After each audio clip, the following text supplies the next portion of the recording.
ഇന്നത്തെ നമ്മുടെ ക്ലാസ്സിൽ നമ്മൾ പ്രിപ്പോസിഷൻ ആണ് ലേൺ ചെയ്യാൻ പോകുന്നത്. നമ്മളിപ്പോൾ കുറേ പ്രിപ്പോസിഷൻ പഠിച്ചു കഴിഞ്ഞു. Near, next to, between, in, on, at, കുറേ പ്രിപ്പോസിഷൻ. ഞാൻ പ്രിപ്പോസിഷൻ 1, 2 എന്ന് പറഞ്ഞ് കൊടുത്തിട്ടുണ്ട്. നിങ്ങളത് കണ്ടു നോക്കുക. ഇന്ന് നമ്മൾ പുതിയ 2-3 പ്രിപ്പോസിഷൻ പഠിക്കാൻ പോവാണ്. ഒന്ന്, നമ്മൾ പ്രിപ്പോസിഷൻ ലേൺ ചെയ്യുമ്പോൾ ചില പ്രിപ്പോസിഷൻ തമ്മിൽ ചെറിയ ചെറിയ വ്യത്യാസങ്ങൾ മാത്രമേ ഉണ്ടാവുള്ളൂ.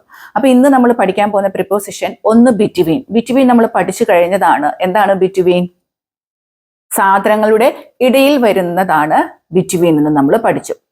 അടുത്തൊരു പ്രിപ്പോസിഷൻ ബിറ്റ്വീൻ പോലെ തന്നെ നമുക്ക് വ്യത്യാസം തോന്നുന്ന ഒന്നാണ് എമങ്. എമങ് എന്ന് പറഞ്ഞാലും ബിറ്റ്വീൻ എന്ന് പറഞ്ഞാലും ഇടയിൽ എന്നാണ് അർത്ഥം. ഇനി രണ്ടിൻ്റെയും ഓൾമോസ്റ്റ് അർത്ഥം ഇടയിൽ എന്നാണ്. പക്ഷെ എമങ്ങിന് നമുക്ക് ഉള്ളിൽ എന്നൊരർത്ഥം കൂടെ പറയാം. അതായത് ഞാനിപ്പോൾ നിങ്ങളെ കാണിച്ചു തരാം. എൻ്റെ കയ്യിലിപ്പോൾ കുറേ മാർക്കേഴ്സ് ഉണ്ട്, കുറേ ഉണ്ട്. ഇതിലൊന്ന് മാത്രം, ഒരു റെഡ് മാത്രം നിങ്ങൾ ഫോക്കസ് ചെയ്യുക. ബാക്കിയെല്ലാം ഒരു ബ്ലൂ ഉണ്ട് എങ്കിലും നിങ്ങൾ റെഡ് മാത്രം ഫോക്കസ് ചെയ്യുക. അപ്പോൾ ഞാനിപ്പോൾ 2 പെന്നിൻ്റെ ഇടയിൽ, 2 ബ്ലാക്കിൻ്റെ ഇടയിൽ ഒരു റെഡിനെ വെച്ചാൽ നിങ്ങൾക്ക് ഇത് എങ്ങനെ പറയാം? The red pen is എങ്ങനെയാണ്? Between 2 black colors. 2 ബ്ലാക്ക് കളറിന്റെ ഇടയിലാണെന്ന് പറയാം. നമ്മൾ ബിറ്റ്വീൻ എന്ന പ്രിപ്പോസിഷൻ നേരത്തെ തന്നെ പഠിച്ചിരുന്നു. അതുകൊണ്ട് ഇപ്പം ഞാനത് എക്സ്പ്ലെയിൻ ചെയ്യേണ്ട കാര്യമില്ല. 2 ബ്ലാക്ക് കളറുകളുടെ ഇടയിലാണ് ഈ റെഡ് പെൻ ഉള്ളത്. ഇതാണ് ബിറ്റ്വീൻ. പക്ഷെ എമങ് എന്ന് പറഞ്ഞാൽ ഇത് നോക്കൂ, നിങ്ങൾ നോക്കൂ. എൻ്റെ കയ്യിൽ 3-4 1, 2 ഒരു ബ്ലൂ ഉണ്ട്, അത് റെഡായി നോക്കുക. 4 ബ്ലാക്ക് കളേഴ്സ് ഉണ്ട്. അതിൻ്റെ ഇടയിലാണ് ഈ റെഡ് ഇരിക്കുന്നത്. അതായത് എമങ് എന്ന് പറഞ്ഞാൽ 2ൽ കൂടുതൽ സാധനങ്ങളുടെ ഇടയിൽ ഇരിക്കുമ്പോഴാണ് നമ്മൾ എന്ത് പറയണത്? എമങ് ഉപയോഗിക്കുന്നത്. 2 സാധനങ്ങളുടെ ഇടയിലാണെങ്കിൽ നമ്മൾ ബിറ്റ്വീൻ ഉപയോഗിക്കണം. 2ൽ കൂടുതൽ സാധനങ്ങളുടെ ഇടയിലാണ് എങ്കിൽ നമ്മൾ എന്ത് ഉപയോഗിക്കണം? എമങ് ഉപയോഗിക്കണം. ഇപ്പൊ എൻ്റെ റെഡ് പെൻ എങ്ങനെയാണ്? The red pen is between black colour എന്നല്ല നമ്മൾ പറയേണ്ടത്, എമങ്. എമങ് ആണ് നമ്മൾ ഉപയോഗിക്കേണ്ടത്. കുറേ ബ്ലാക്ക് കളറുകളുടെ ഇടയിലാണ് റെഡ് ഇരിക്കുന്നത്.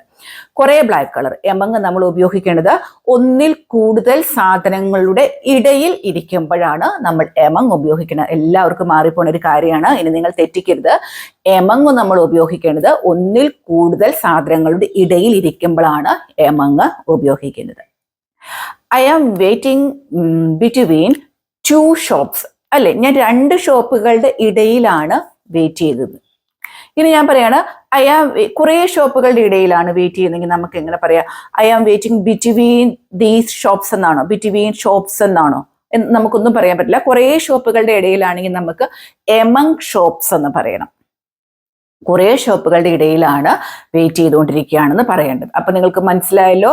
ബിറ്റ്വീൻ ഞാൻ വളരെ കൃത്യമായിട്ട് കഴിഞ്ഞ ഒരു പ്രിപ്പോസിഷൻ ക്ലാസ്സിൽ എടുത്തിരുന്നു. എമങ് പറയേണ്ടത്, ഇത് നിങ്ങൾ ഓർത്തിരുന്നാൽ മതി, കുറേ സാധനങ്ങളുടെ ഇടയിലാണ് നമ്മുടെ സാധനം ഇരിക്കുന്നതെങ്കിൽ. അതുകൊണ്ടാണ് അതിന് ഉള്ളിൽ എന്ന് പറയുന്നത്. ഇപ്പൊ ഇതിന്റെ എല്ലാം ഉള്ളിലാണ് എന്തിരിക്കണത്? റെഡ് ഇരിക്കണത്. ഈ ബ്ലാക്കിന്റെ ഇതിന്റെ എല്ലാം ഉള്ളിലാണ് എന്തിരിക്കണത്? ഈ റെഡ് ഇരിക്കണത്.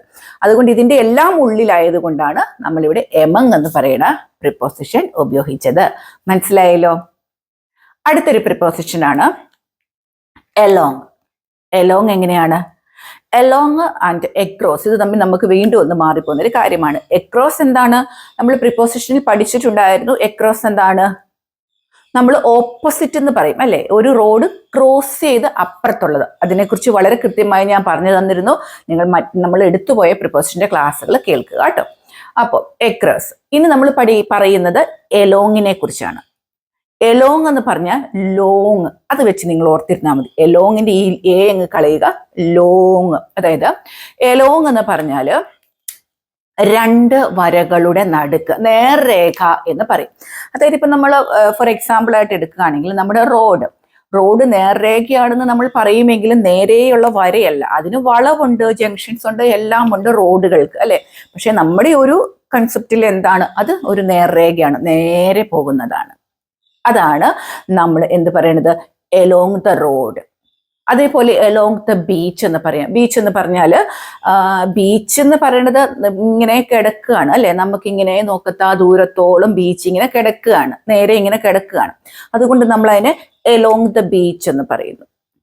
എലോങ് എന്ന് പറഞ്ഞാൽ അതിൻ്റെ അർത്ഥം കൂടെ എന്ന് ഒരർത്ഥമുണ്ട്. കൂടെ എന്ന്, അതായത് I Rann along the road എന്ന് പറഞ്ഞാൽ എന്താ? I Rann along the road, ഞാൻ റോട്ടിൽ കൂടെ ഓടി. ഐ റാൻ, റൺ അല്ല, ഐ റാൻ ഓടി. I Rann along the road എന്ന് പറഞ്ഞാൽ ഞാൻ റോട്ടിൽ കൂടെ ഓടി. റോഡിന്റെ നടുക്കോടെയോ റോഡിന്റെ സൈഡിൽ കൂടെയോ എതിലെയാണെങ്കിലും ഞാൻ നേരെ ഓടി. I Rann along the road, റോട്ടിൽ കൂടെ ഓടി. അതായത് നേർരേഖയിൽ കൂടി ഞാൻ പോയി. അപ്പൊ നിങ്ങൾ ഓർക്കുക, I Rann with the road എന്നല്ല, അതാണ് വിത്തിന്റെ നമ്മൾ അടുത്ത ദിവസം എടുക്കാം. വിത്ത് എന്ന് പറയുമ്പോൾ നമ്മൾ പഠിച്ചിരിക്കുന്നത് കൂടെ എന്നാണ്. ഇതെന്താണ്? നേർരേഖ. ഇത് നിങ്ങൾ ഓർത്ത് വെക്കുക, ലോങ് ആയിട്ട് കിടക്കണം. റോഡ് ലോങ് ആണ്, ഇങ്ങനെ നീളത്തിൽ കിടക്കുകയാണ്. അതുകൊണ്ടാണ് റാൻ എലോങ് ദ റോഡ് എന്ന് പറഞ്ഞത്, നീളത്തിൽ കിടക്കുകയാണ്. ഇനി children drink coffee along the street.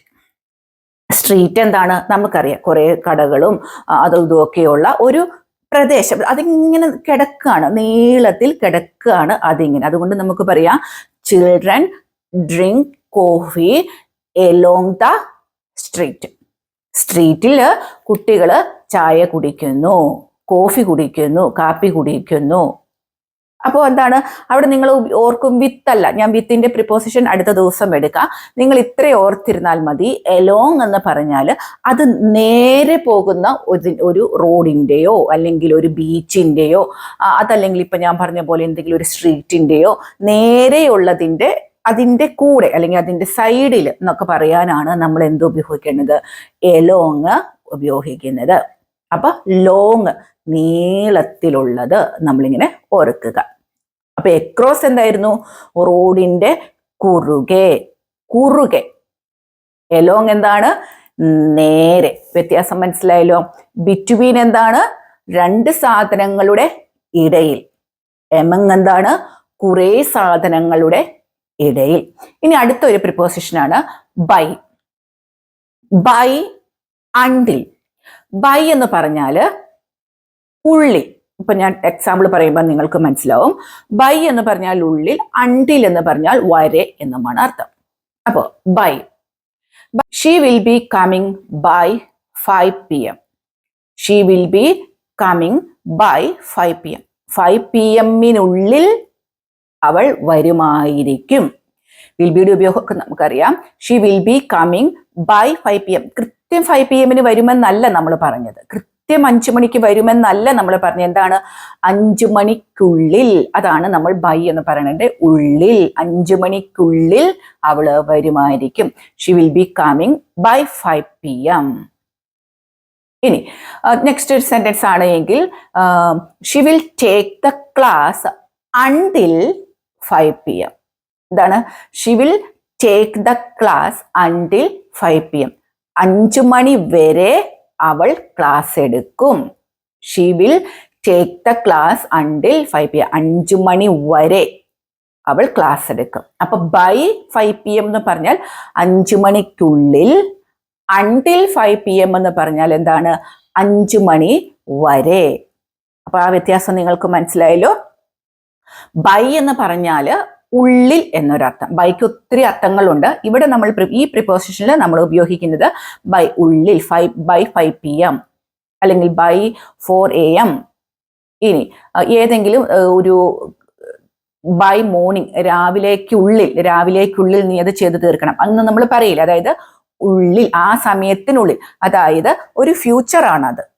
കൃത്യം 5 മണിക്ക് ചെയ്ത് തീർക്കണം എന്നല്ല നമ്മൾ പറയണത്. കൃത്യം 5 മണിയാണെന്ന് പറയണമെങ്കിൽ ഏത് പ്രിപ്പോസിഷൻ ആണ്? നമ്മൾ പഠിച്ചു കഴിഞ്ഞല്ലോ, കൃത്യം 5 മണി. നിങ്ങൾ കമന്റ് ബോക്സ് ചെയ്തോളൂ. കൃത്യം 5 PM എന്ന് പറയണമെങ്കിൽ ചേർക്കേണ്ട പ്രിപ്പോസിഷൻ ഏതാണെന്ന് നമ്മൾ പഠിച്ചു കഴിഞ്ഞു. ഇപ്പൊ തന്നെ നമ്മുടെ കമന്റ് ബോക്സ് ചെയ്തോളൂ ഏത് പ്രിപ്പോസിഷനാണ് ചേർക്കേണ്ടതെന്ന്. അപ്പോൾ 5 മണിക്കുള്ളിൽ എന്ന് പറയാന് നമ്മൾ ഉള്ളിൽ എന്ന് പറയാൻ ബൈ എന്ന് പറയുന്ന പ്രിപ്പോസിഷനാണ്. അതുവരെ എന്ന് പറയാൻ അണ്ടിൽ എന്ന പ്രിപ്പോസിഷനുമാണ് ചേർക്കേണ്ടത്. അപ്പോൾ പ്രിപ്പോസിഷൻ്റെ ക്ലാസ് കേൾക്കുമ്പോൾ നിങ്ങൾക്ക് സംശയങ്ങളൊക്കെ തോന്നിയിട്ടുണ്ടെങ്കിൽ നിങ്ങൾക്ക് ചോദിക്കാം. ഒരു പ്രിപ്പോസിഷൻ്റെ ക്ലാസ്സും കൂടി എടുത്തിട്ട് ഞാൻ നിങ്ങൾക്ക് പ്രിപ്പോസിഷൻ്റെ ഒരു എക്സാം പ്ലാൻ ചെയ്ത് വരുന്നുണ്ട്. കുറേ ക്വസ്റ്റ്യൻസ് നിങ്ങൾക്ക് തരും. ഏത് പ്രിപ്പോസിഷനാണ് ചേർക്കേണ്ടതെന്ന് നിങ്ങളൊന്ന് നോക്കാം. അപ്പോൾ നിങ്ങൾ ഈ ക്ലാസ്സുകൾ, നമ്മുടെ പ്രിപ്പോസിഷൻ ക്ലാസ് 3 ആണ്. അപ്പോൾ നിങ്ങൾ 1, 2, 3 കൂടെ കേൾക്കുക. അടുത്ത ദിവസം ഒരു ക്ലാസ്സും കൂടി എടുത്തിട്ട് നമുക്ക് പരീക്ഷയാകാം അല്ലേ. അപ്പം നമ്മൾ ഇന്ന് പഠിച്ചത് എന്താണ്? ബിറ്റ്വീൻ പഠിച്ചു. ബിറ്റ്വീൻ കഴിഞ്ഞ ക്ലാസ്സിൽ പഠിച്ചതാണ്. എമങ് പഠിച്ചു. ആൻഡ് എന്താണ്? എലോങ് പഠിച്ചു. ദെൻ അഗൈൻ എക്രോസ് നമ്മൾ കഴിഞ്ഞ ക്ലാസ്സിൽ പഠിച്ചതാണ്. By, until. ഇനി അടുത്ത ക്ലാസ്സിൽ അടുത്ത കുറച്ച് പ്രിപ്പോസിഷനുമായിട്ട് ഞാൻ വീണ്ടും വരുന്നതാണ്. നിങ്ങൾക്ക് മനസ്സിലാകുന്നുണ്ട് എന്ന് വിചാരിക്കുകയാണ്. അപ്പോൾ എന്താണ്, എല്ലാവരും സുഖമായിട്ടും സന്തോഷമായിട്ടും ഒക്കെ ഇരിക്കുന്നു എന്ന് വിചാരിക്കുന്നു. നമ്മൾ ജൂലൈ 1-ാം തീയതി മുതൽ തുടങ്ങുന്ന ഏറ്റവും ബേസിക് ആയിട്ടുള്ള ഇംഗ്ലീഷ് ക്ലാസ്സിൽ ജോയിൻ ചെയ്യാൻ താല്പര്യമുള്ളവർ എൻ്റെ നമ്പർ കൊടുക്കുന്നുണ്ട്. നിങ്ങൾ അതിൽ കോൺടാക്റ്റ് ചെയ്യാവുന്നതാണ് കേട്ടോ. പിന്നെ മറ്റൊരു കാര്യമുണ്ട്. പിന്നെ നമ്മൾ കഴിഞ്ഞ ദിവസത്തെ ഒരു പ്രിപ്പോസിഷൻ്റെ ക്ലാസ്സിൽ ഞാൻ എൻ്റെ വാച്ച് ആ ബോക്സിൻ്റെ പുറകിൽ വെച്ചിട്ട് ചോദിച്ചിരുന്നു ഇവിടെ ഏത് പ്രിപ്പോസിഷൻ ചേർക്കണമെന്ന്. കുറേ പേര് പറഞ്ഞത് തെറ്റിപ്പോയി. ഞാൻ കമൻറ്റ് ബോക്സിൽ തന്നിട്ടുണ്ട്. എങ്ങനെയാണ് ഇതിൻ്റെ പുറകിലാണെങ്കിൽ എന്താണ്? ഞാൻ പറഞ്ഞല്ലോ, എന്താണ്? ഈ റെഡിൻ്റെ പുറകിലാണ് ബ്ലാക്ക്. റെഡിൻ്റെ പുറകിലാണ് ബ്ലാക്ക്. എന്ത് നമ്മൾ പറയണം? പുറകിൽ, ബിഹൈൻഡ് ആണ് പറയേണ്ടത്. മനസ്സിലാകാത്തവരുണ്ട് എങ്കിൽ ആ ക്ലാസ് ഒന്നും കൂടെ നിങ്ങൾ കേട്ടു നോക്കൂ കേട്ടോ. ബിഹൈൻഡ് ആണ് പറയേണ്ടത്. പിന്നെ മറ്റൊരു കാര്യം, ഞാൻ കഴിഞ്ഞ ഒരു ക്ലാസ്സിൽ ഒരു കമൻറ്റ് ചോദിച്ചിരുന്നു, ഇന്നലെ മഴ പെയ്തോ എന്ന് എങ്ങനെ ചോദിക്കുമെന്ന്. ഏറ്റവും കൂടുതൽ പേരും എഴുതിയത് ഈസ് ആണ് കേട്ടോ. ഈസ് അല്ല, ഇന്നലത്തെ കാര്യം ചോദിക്കാൻ നമുക്ക് എന്താണ് ഉപയോഗിക്കേണ്ടത്? ഡിഡ് അല്ലേ ഉപയോഗിക്കേണ്ടത്. അതെന്താ നിങ്ങൾ ശ്രദ്ധിക്കാത്തത്? ഇന്നലത്തെ കാര്യം ചോദിക്കാൻ വേണ്ടിയിട്ട് ഡിഡ് ആണ് ഉപയോഗിക്കേണ്ടത്. അപ്പോൾ ഇങ്ങനെ നിങ്ങൾക്ക് അറിയത്തില്ല എങ്കിൽ ഇങ്ങനെയുള്ളവർക്ക് വേണ്ടിയിട്ടുള്ള ക്ലാസ് ആണ് നമ്മൾ ജൂലൈ 1-ന് തുടങ്ങുന്നത്. നിങ്ങൾ മടിച്ചു നിൽക്കേണ്ട. കുറേയൊക്കെ നിങ്ങൾ ഇംഗ്ലീഷ് അറിയണം. നിങ്ങൾക്ക് അയ്യോ ഞാൻ ഇനി ഇംഗ്ലീഷ് പഠിച്ചാൽ ഇത്രയും പ്രായമായില്ലേ എന്ത് വിചാരിക്കും, അങ്ങനത്തെ ഒന്നും ചിന്ത നിങ്ങൾക്ക് വേണ്ട. നിങ്ങൾ കോണ്ടാക്ട് ചെയ്യുക, വാട്സപ്പ് നമ്പറിൽ കോണ്ടാക്ട് ചെയ്യുക. നിങ്ങൾ പഠിക്കുക. ഇങ്ങനത്തെ ഈ ചെറിയ തെറ്റുകൾ നിങ്ങൾ തെറ്റ് വരുത്തുമ്പോൾ നിങ്ങൾക്ക് ഞാൻ പറഞ്ഞു തന്ന കുറേ കാര്യങ്ങൾ മനസ്സിലായില്ല എന്ന്, കാരണം അത് കഴിഞ്ഞു പോയ കാര്യം ഡിഡാണ് എന്ന് നിങ്ങൾ എന്തേ ചിന്തിക്കാത്തെ? അപ്പം നിങ്ങൾ എന്ത് ചെയ്യണം? നമ്മുടെ നമ്പറിൽ കോണ്ടാക്ട് ചെയ്തിട്ട് ക്ലാസ് പറ്റുമെങ്കിൽ നിങ്ങൾ ലൈവ് ക്ലാസ്സുകൾ കൂടാൻ വേണ്ടി ശ്രമിക്കുക കേട്ടോ. അപ്പോൾ വേറെ വിശേഷങ്ങളൊന്നുമില്ല, സന്തോഷത്തോടെ ഇരിക്കുന്നു. നമുക്ക് അടുത്ത ദിവസം വീണ്ടും ഒരു വീഡിയോ ആയിട്ട് കാണാം. അതുവരെ നിങ്ങൾ എന്ത് ചെയ്യണം? ഇഷ്ടപ്പെട്ടെങ്കിൽ നമ്മുടെ ചാനൽ ഒന്ന് സബ്സ്ക്രൈബ് ചെയ്യാൻ നിങ്ങൾ മറന്നു പോകരുത് കേട്ടോ. അപ്പോൾ താങ്ക് യു.